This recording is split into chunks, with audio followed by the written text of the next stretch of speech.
kiri oke, bisa Ezra Walian kan, kayak Robry kan, cutting inside dua-duanya, satu shooting kaki kanan, satu shooting kiri, oleh, wih cakep nih. Banget. Di awalnya Hartman nih bakal main komposisi seperti apa sih?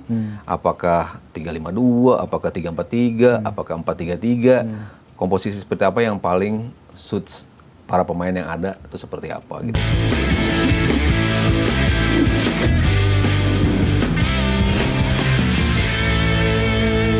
Tentu Garuda calling nih, Mas Aryo dan Bung Harpa kan di hari Senin kemarin saat sahur itu jam 4 pagi kan. Iya tuh, baru banget pengen sahur tiba-tiba ada notif dari YouTube nih. Wah, YouTube Timnas Indonesia ngumumin. Mas Bur, berarti tuh yang adminnya lagi sahur juga. Lagi tuh. sahur juga. Padahal disuruhnya malam. Itu malam bener. Tiduran kayaknya. Ketiduran. Karena kan admin X-nya tuh kalau nggak salah udah woro-woro tuh 7:30. Terus ada yang balas katanya nanti habis sholat taraweh. Gitu. Saya tungguin, ujung-ujungnya sahur ya. Itu kan sebenarnya hal yang mengejutkan ya ketika PSSI atau dalam ini John Hartman memanggil 41 pemain ini profesional ya, bisa dibilang ini skuad sementara. Nanti bakal dicoret yang mungkin sekitar kalau 15 atau 18 untuk cari 23 sampai 26 pemain, Bung Harpa, Mas Haryo.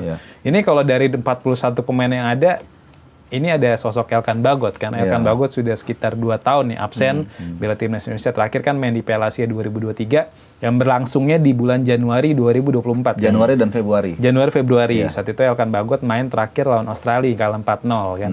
Saat itu tuh bikin perhatian dia ketika adu pen Cornell tuh selalu duel sama Harry Sotar ya. Yang 2 meter Tinggi ya. banget kan. Jadi tapi Bagot 4 pintu. gede banget badannya. Tapi Bagot nggak kalah jauh tuh tinggi itu. Beda sama Jaijes, kalau sama Harry Sotar tuh kebanting banget. Nah ini kalau dilihat nih Mas Aryo, ngelihat pembaikan Elkan Bagot sebenarnya hal yang urgent nggak sih buat Timnas Indonesia ketika Bagot kembali dipanggil ke Timnas Indonesia gitu? Iya. Yang kita sering banget ya ngobrolin tentang Bagot gitu kan. Kenapa sih ini bocah nggak masuk-masuk gitu kan. Cuman gue ngasih pandangan bahwa kita bukan lagi bergantung pada sosok-sosok individual. Di mana pada saat cuman ada Bagot dan juga Jordi Amat, itu betul-betul chaos kalau salah satu dari mereka nggak bermain kan. Itu ketika, waduh Jordi kartu merah nih, si Bagot cedera nih. Dulu kan kita selalu, aduh siapa yang bakal gantiin ya? Kita menghadapi masalah yang seperti itu gitu. Tapi kan datang Jaitzes, Kevin Dix, Hilhers bahkan, Justin Hubner, even Nathan Chuaon bisa main di posisi itu gitu. Di U23, itu kan nunjukin bahwa absennya satu pemain sebetulnya nggak terlalu masalah. Walaupun gue bilang juga, at some point pasti akan Bagot akan comeback. Karena dia masih sangat muda. Masih panjang perjalanan dia di timnas. Dan kita butuh presence, physical presence, dan juga postur dia. Untuk berduel dengan Harry Sotar. Kita butuh pemain-pemain yang emang tinggi gitu. Nah, khusus untuk FIFA Series ini, di mana sudah pasti tidak ada Mark Locke di posisi itu. Tidak ada Tom Haye di posisi tengah. Artinya kan, bakal ada perubahan nih di sisi tengah.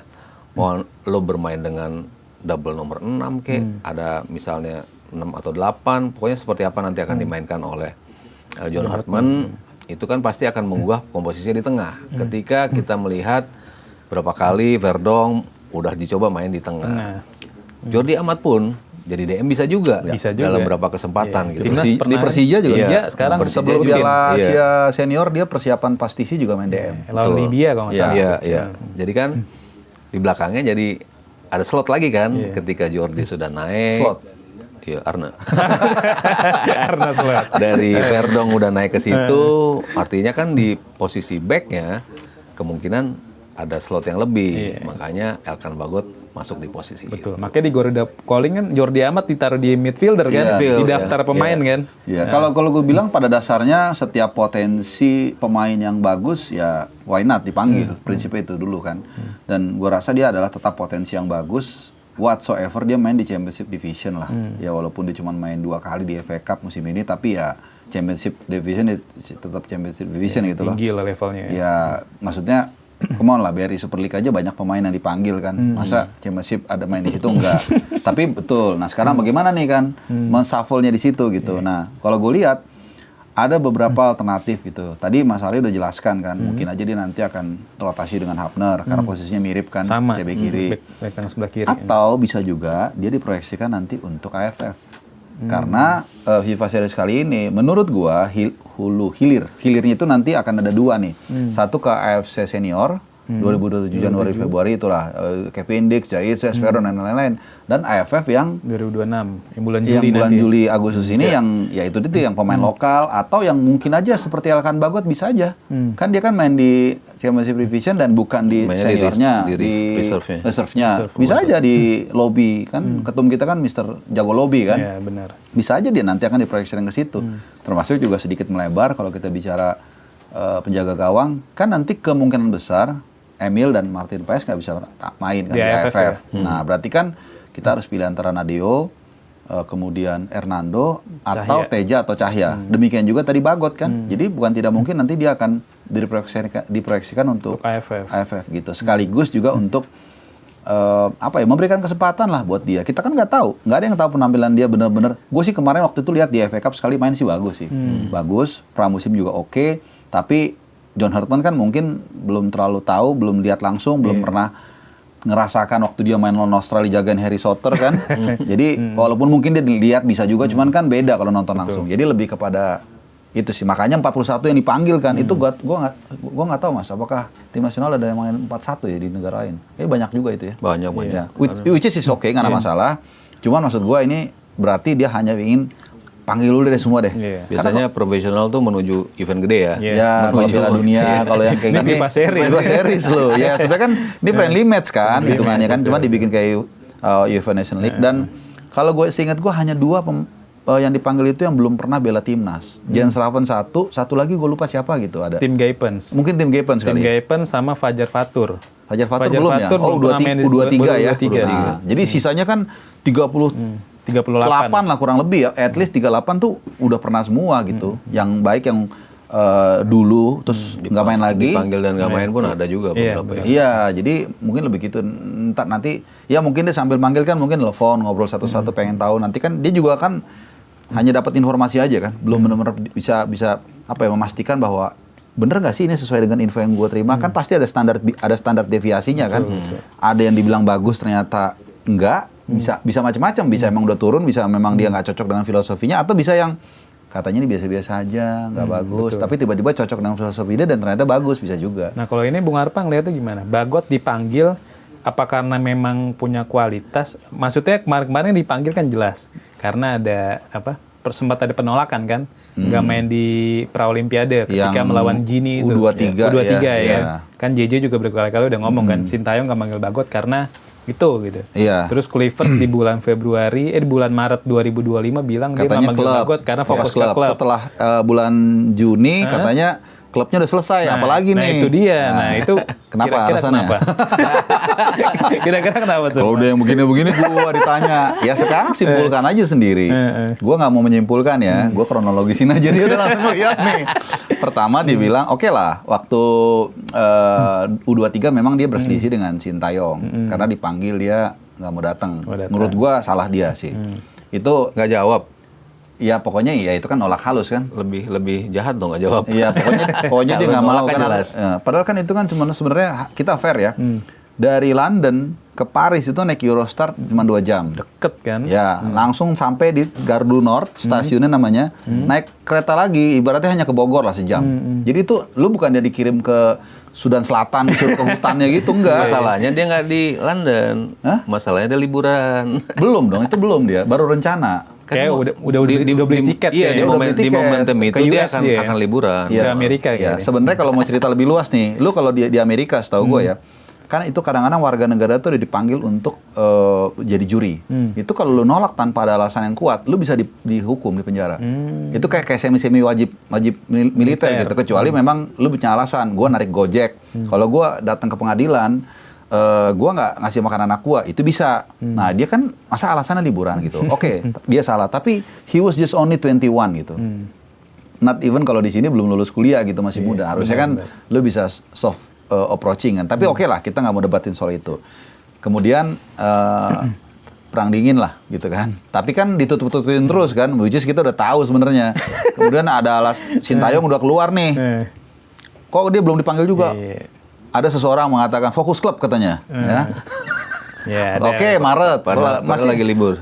Enggak, Bener. emang Maret ada kan, ada masih kompetisi kan. Padahal maksudnya kan di Juni kan Juni libur kan udah selesai. Terus nggak tahu Blackpool ya, gitu kan klubnya. Iya, terus kayak oh ya udahlah kita tahu sama siapa lah masalahnya gitu kan. Nah, kenapa sama siapa? sekarang? Sama siapa?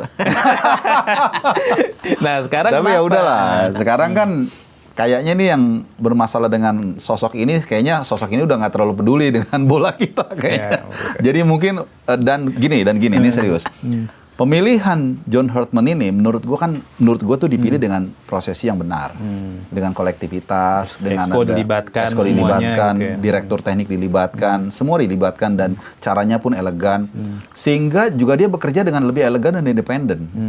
Dan yang kedua, tetap kultural itu berperan. Dengan sama-sama punya darah Inggris kan.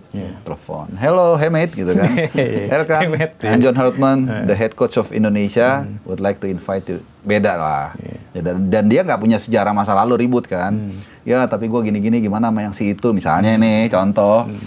Nah udah nggak apa-apa, dia udah tenang kok gini-gini. Oh ya udah gue mau akhirnya balik lagi. Jadi menurut gue kira-kira nih bukan sok tahu, kira-kira kayak simulasi kronologisnya seperti Kayak itu. gitu ya, sampai akhirnya dipanggil lagi. Nah ini kan selain Bagot juga yang lagi rame itu Milano Jonathans ya, Bung Arpa, Mas Haryo kan. Iya. Milano Jonathans yang digadang-gadang bakal jadi winger kanan andal timnas Indonesia, cedera akhir pekan lalu ketika klubnya Excelsior Rotterdam kalah 1-2 dari Heerenveen saat itu. Dan uniknya yang bikin cedera pemain Bulgaria kan. Dan mungkin dia bakal dibu tuh kalau main kan, tuh. kalau nanti dia bener datang ke Indonesia bakal rame banget. Dan statusnya juga sekarang pemain timnas Bulgaria si betul, Petrov betul. ini kan. Iya. Nah ini kalau Mas Haryo ngelihat kira-kira dengan absen Emiliano, ini kan cedera ACL dan kemungkinan absen sampai ya minimal 6 bulan ya, maksimal mungkin sampai 1 tahun ke depan betul. kan. Nah ini dan kemungkinan juga ada potensi Emiliano absen di Piala Asia 2027 yang digelar di bulan Januari kan di Arab Januari, Saudi. Februari, ya. Karena kan penyembuhannya kan lama tuh. Nah, ya itu kan? dia kan. Prosesnya. Dan recovery itu mungkin 12 recovery-nya bulan. lama. Setelah recovery itu kan mungkin masih ada lagi kan. Nah, ini kira-kira siapa sosok yang pas buat gantiin posisi Milano di posisi sayap kanan? Iya. Ini selalu posisi yang bikin pening ya. Di kanan pojok situ kan selalu berubah-ubah kan. Berubah. Dari Yakob Sayuri, Ada Egy Marcelino, juga. ada Egy, ada Witan, ada Malik Rizaldi. Itu banyak banget posisi yang Beckham Putra di posisi itu juga.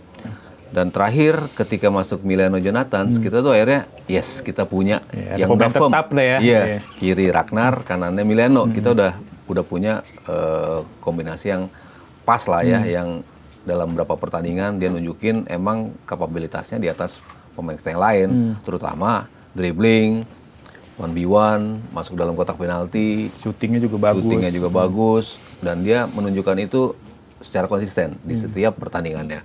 Mau mentok apa enggak sama pemain-pemain kemarin Lebanon ya, Iya, yang Lebanon. bikin sulit gitu. 0-0. Tapi at least dia selalu mencoba hal yang sama gitu. Gue coba masuk, gue coba dribble, gue coba untuk meng-create chance gitu. Kita akhirnya punya pemain yang melakukan itu secara konsisten di setiap pertandingan. Begitu kemarin cedera, agak anjir cedera lagi dia gimana ya? Kita pusing lagi nih nyari siapa yang cocok untuk di posisi itu. Cuman kan kita harus selalu melihat di awalnya Hurtman nih bakal main komposisi seperti apa sih?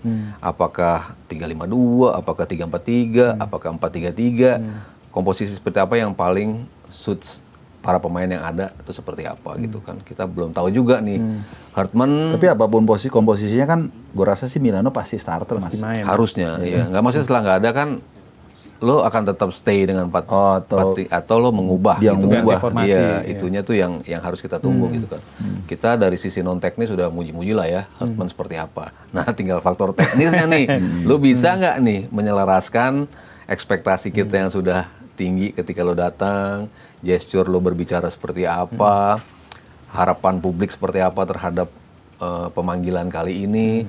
Tinggal di lapangannya nih. Tapi jangan kalau kalah langsung Mas Herman out Oh gitu. enggak. Enggak maksudnya dari sisi Penasaran, pengen tahu ya, iya, pengen sentuhannya tahu gimana ya. mainnya. Oh, ada bentuknya Ya, gitu kan. itu yang kita harapkan. Pas Kluivert kan nggak ada bentuknya mainnya. Nah, yang ngomong lu ya. Iya betul. Enggak, akuin. emang bener. Emang bener. Hoki Caraka aja bilang katanya di dalam sebuah wawancara dibilang apa perbedaan Kluivert dan Sintayong. Dibilang Sintayong tuh rigid, maksudnya orangnya detail nih. Apa maksudnya ada sebelum pertandingan tuh ada Korea lah. Tipikal Korea gitu kan. Kalau 2 jam gitu kan ngobrol. Kalau Kluivert udah lebih simpel. Terus juga ya udah lebih simpel atau nggak ada isinya mungkin. kan Bang Andre juga ngomong kan? Iya, udah jelas kan. Nah, itu yang ngomong pemain timnas langsung Iya, gitu. Iya, jadi tergantung seperti apa gitu kan yang bakal dia mainkan. At least polanya jelas nih, kita pengen main seperti ini. Mau hasilnya apapun, yang penting kita mau mainnya kayak gini nih. Itu yang betul-betul gue nantikan nih. Nanti tanggal 27 sama tanggal 30 seperti apa. Melihat di depannya, ya kalau kita lihat dari para pemain yang ada, ya Witan ada di situ, si Yakob Sayuri. Yang posisi itu ya? Posisi kanan atas itu. Yakob Sayuri ada di posisi itu. Apa nanti si itu bakal masuk gantiin Miliano ya, si Strike, nggak tahu juga ya. Tapi kayaknya berat lah, susah. Eliano juga mungkin bisa kali. Eliano juga bisa didorong di atas. Feeling gue Eliano loh. Atau Yakob Sayuri. Yang dia tunjukin selama ini bersama Persib sih, dia bisa ya untuk main di posisi itu gitu. Ya tinggal gimana nanti keputusan Hotman gitu untuk memilih gaya bermain seperti apa. Ataupun mungkin nanti mau 3-5-2 doang gitu. Di depannya cuma cukup 2. Nggak ada winger. Asli, cuman gitu. Si Ole sama Ragnar misalnya depan. Bisa juga. Pakai wings bisa juga kan seperti itu. Gue kan suka ngikutin itu kan Raport Abroad ya kalau versi gue tuh. Miliano ini yang ini mantep banget nih. Begitu dia ke Excelsior langsung golin 2. Dan kalau kita ngeliat mainnya kan efektif kan. Dia suka ngikut ngepres, bikin juga tusukan-tusukan. Oke lah, ini dapat ya maksudnya 2 gol dalam waktu mungkin 5 pertandingan itu kan lumayan lah ya. Di Eredivisie. Di antara kekeringan yang sedang terjadi di depan. Ole lagi mandul, kemudian juga Ramadan Sananta struggling bersama DPMM. Ragnar juga. Terus Ragnar juga baru pulih, Zelstra juga ya kita tahu seperti apa. Jadi ini ini mantep banget nih. Kiri bisa Ezra Walian kan, kayak Robri kan. Cutting inside dua-duanya, satu shooting ke kanan, satu shooting ke kiri. Ole, wih cakep nih. Cakep banget di depannya. Ragnar juga Ezra juga kalau nggak salah 5 gol lah, 5 atau 6 gol. 6 Terus asisnya juga banyak. 9 asis. Jadi mantep banget nih. Tiba-tiba terpapah dong, ditandu, dipapah gini 2 orang, kakinya juga ngewer-ngewer yang kanan tuh udah banget. Parah banget. Cuman gue nggak, waktu itu gue bilang, saya bukan dokter sih nggak tahu nih cederanya apa, tapi sih kalau kita yang main bola sih ngeliat dari teriakannya sini pasti parah kan, dan ternyata memang udah dikonfirmasi 9 sampai 12 bulan. Jadi sayonara tahun ini udah selesai lah buat dia gue rasa ya, dan Piala Asia pun jadi tanda tanya. Dan ya tapi kan show must go on kan, ya harus nggak mungkin jadi main 10 orang kan nanti kita kan tetap 11 kan. Ya mungkin sih penggantinya menjawab pertanyaan tadi supaya nggak lari. Ya gue rasa nggak lari antara Yakob Sayuri, Eliano Reinders. Sebenarnya kalau ada Marcelino pas banget sih ya, cuman Marcelino kan masih pemulihan cedera di Oxford ya. Satu lagi mungkin Ragnar bisa juga. Gitu. Jadi juga. Antara itu sih. Ragnar kanan, Ezra kiri bisa juga. Ezra sih malah menurut gue bisa jadi di pole position sekarang untuk starter along with Ole menurut gua. Karena Ole tetap lah ya striker target man kita. Ini kalau dari 41 pemain yang dipanggil, Bung Harpa, Mas Aryo, ada yang dinilai mengejutkan nggak? Maksudnya, kok dia bisa dipanggil sih? Gitu. Ada nggak? Halus ya ininya. Kalau gue sih, ya lagi again ya, ini sih bakal dicoret kan sepertiganya kurang lebih atau seperempatnya lah.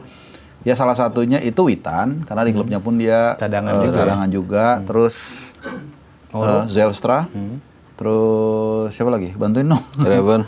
Jans Raven. Nah itu, gue rasa itu sih kurang lebih lah itu. Yang lain-lainnya ya mungkin tetap bisa dicoret, tapi masih kita paham lah karena itu inti atau memang dia punya potensi seperti Victor Detan, Lili Pali juga agak lumayan. Tapi nggak yang 3 ini yang untuk masuk 41 masih wajar. Nah, kalau masuk 41 sih nggak ada masalah. Tapi nanti 2, 3, 2, 6 pasti itu kan dicoret lah. 95% tuh 3-4 nama yang tadi kita sebut kemungkinan besar dicoret. Gitu. Kalau Mas Aryo? Nah, udah susah nih, udah tinggal dikit. Coba lagi Mas. Kalau kiper mungkin, kalau gue sih lebih seneng dengan banyak pemain muda yang dipanggil. Itu kan nunjukin juga ketika datang dia bilang bahkan banyak mengambil source dari Liga 1. Dan itu dia man of his word gitu ya. Dia paling nggak, dia buktiin bahwa pemanggilan ini banyak pemain-pemain dari Liga 1. Selain itu, pemain-pemain muda juga banyak banget yang dia panggil gitu kan. Yang kita nantikan, Donitri nih saatnya untuk mentas. Di Persija tampil luar biasa. Terus ya walaupun kalau misalnya Verdong main di posisi itu agak susah juga untuk bisa geser dia, terutama dari posisi Nathan juga lagi, James juga lagi bagus. Banyak banget kiri. Tapi at least dia ngasih kesempatan itu. Kan kita pengen, gue pribadi sih, gue bilang gue pengen banget pemain-pemain yang bagus tampil di U20 dan U23. Donitri, sebetulnya si Kadek Ariel juga, lalu Fajar, lalu si Fajar Fatur Rahman juga, Ferrari, si Victor Detan. Ini kan Arkan Fikri, pemain-pemain yang mereka punya kualitas bagus, punya talent bagus, tapi belum optimal nih, belum letek ini pemain-pemain ini nih. Tinggal nunggu pelatihnya bisa nggak bikin mereka gitu ya. Dan kita kan selalu look up to Rizky Ridho, formerly Witan, lalu si Yakob Sayuri, pemain-pemain yang bisa naik performance-nya karena surrounding-nya bagus. Karena bertandem dengan Jay, bertanding dengan Justin, jadi bagus sih Rizky Ridho seperti itu. Witan pun seperti itu, Yakob Sayuri pun seperti itu kan. Kita pengen pemain-pemain muda kita kan merasakan hal seperti itu. Makanya gue pikir kalau Arkan Fikri selama ini cuma sama Robi Darwis sama Tony Firmansyah, gimana kalau lo sama Haye sama jangan-jangan ternyata keluar ini ternyata ya, bisa sari-sarinya keluar permainannya. Gue kan mengharapkan itu. Jadi pemanggilan yang gue soroti adalah banyak pemain muda nih yang dikasih kesempatan untuk at least masuk 41. Gue nggak tahu dah dakal penyaringannya nanti seperti apa, untuk masuk seperti apa. Karena kan tadi di awal Harpo sempat bilang, ini projectionnya tidak hanya FIFA Series doang nih, tapi AFF nanti seperti apa.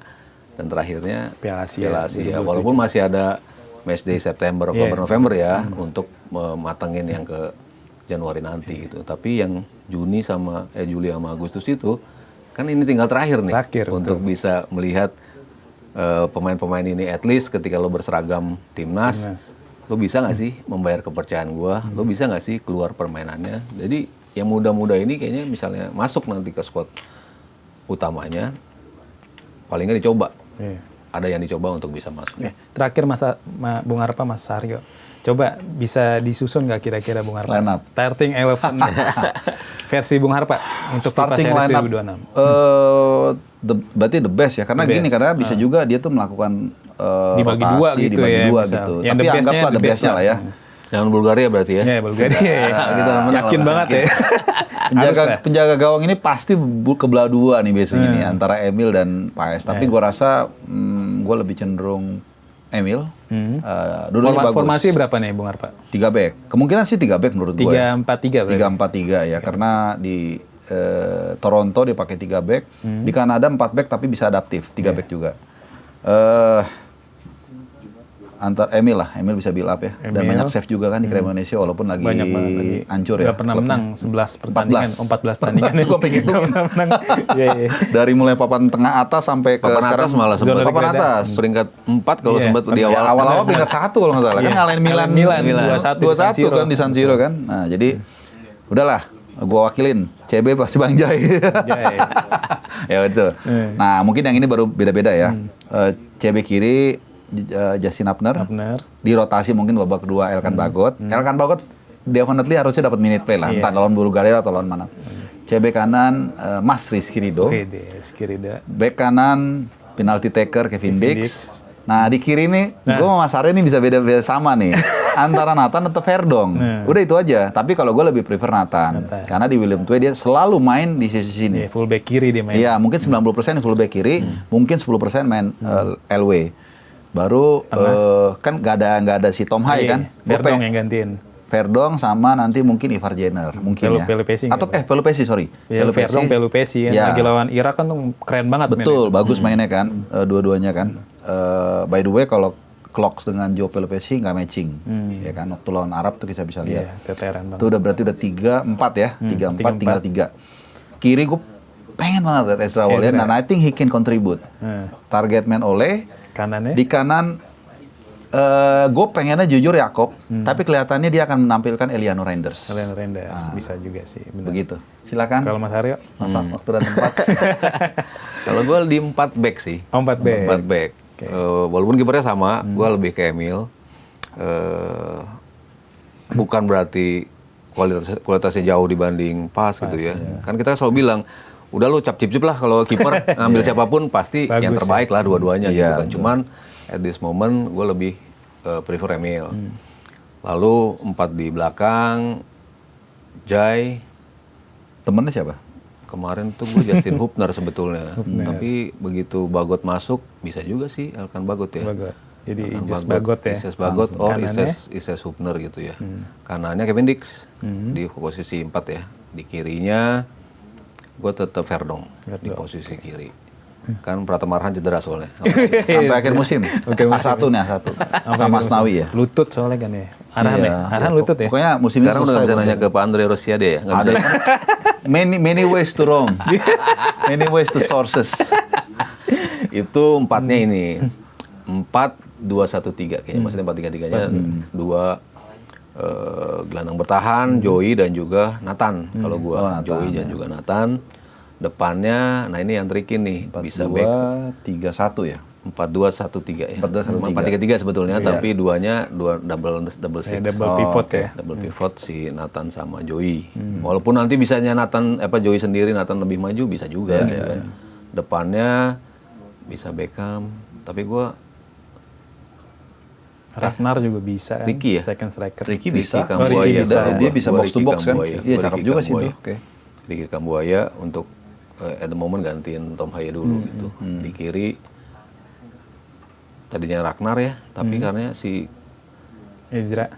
Miliano kan Oh, kemarin kita Miliano ya. Iya, kalau kanan kalau dia sembuh mau Miliano kanan udah pasti. Iya. Ragnar. Oleh depan paling. Ya, pasti, Oleh depan. Striker. Nah, ini dua ini nih. Dua ini yang antara pasti beda-beda orang. Ragnar, Eliano, Ezra, Ragnar Iya. bisa juga di posisi itu gitu. Oke. Tapi kalau dari tadi opsi-opsi yang kelihatan, Ezra-nya yang selalu ada ya. Soalnya ada ya. Nah, kita lihat ya, pokoknya nanti kita lihat gimana hasil racikan John Hartman, apakah membawakan hasil saat melawan St. Kitts and Nevis atau mungkin ya bisa berujung gelar juara nih. Iya. Kan karena udah lama banget Indonesia nggak juara. Kali aja ini sebagai apa ya, pembuka keran lah. Iya. Dan ujung-ujungnya juga next step selanjutnya di Piala AFF kan. Bukan Iya. nggak mungkin John Hartman mengakhiri kutukan runner-up timnas Yes, Indonesia kan. 40 tahun, 30 tahun. 30 tahun. Sambil makan opor tuh nonton. Iya kan? Benar. Mungkin masih suasana lebaran kan? Lebaran Iya. ya. Oke deh, Mas Aryo, Bung Harpa sudah menemani kita semua selama 1 jam. Sukses dan sehat terus. Sama-sama. Thank you, sama-sama. Oke, Zanars, sampai jumpa di Lockroom selanjutnya.